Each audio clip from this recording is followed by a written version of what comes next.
Bonjour, je m'appelle Nadine Grandjean et je suis conseillère au cabinet conjugal Raphaël.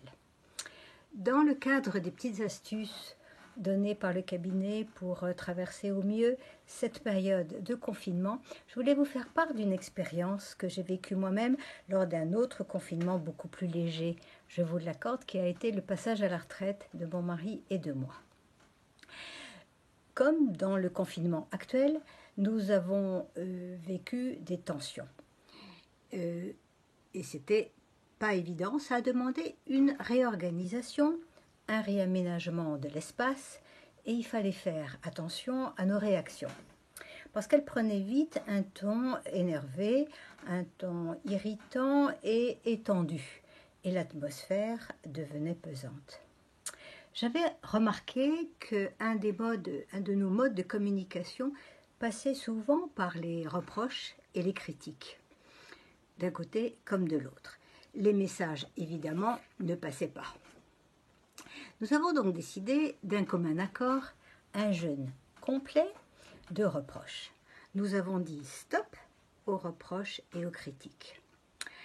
C'est quand même une ascèse et une vigilance, parce que ce n'est pas naturel. Je vais vous raconter un épisode vécu dans mon cabinet. Un homme à qui je proposais ce genre de vigilance dans sa relation, dans sa communication, m'a répondu très directement: mais enfin madame, si je ne peux pas faire de reproche à ma femme, qu'est-ce que je vais lui dire? Voilà, c'est authentique ce que je vous dis là. Donc, c'est une décision à prendre, c'est à vivre alternativement de tous les côtés et même y compris en famille.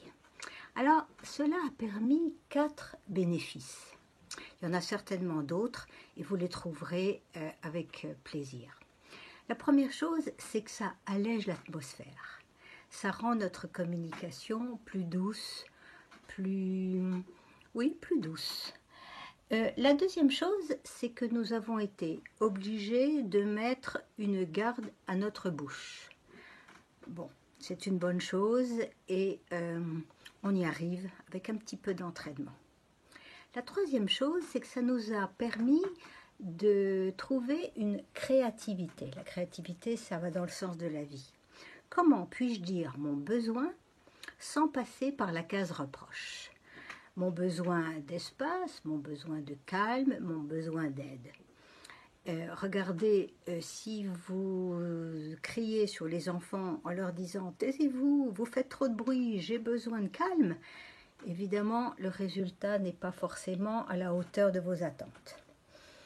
Le quatrième point qui est important, c'est de laisser place à la valorisation dont nous avons tant besoin dans notre relation de couple et de famille.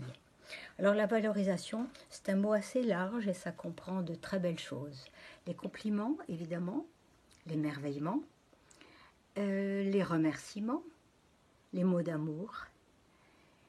Voilà, il y a toute une gamme qu'il faut développer et qui sont autant de bonnes choses pour nourrir notre relation. Alors c'est à vivre en famille. À mon avis, les enfants ne seront pas les derniers à vous dire gentiment « mais maman, là, c'est pas un reproche que tu viens de me faire ?» Voilà, essayez. Et puis évidemment, c'est à continuer après le confinement. Au revoir.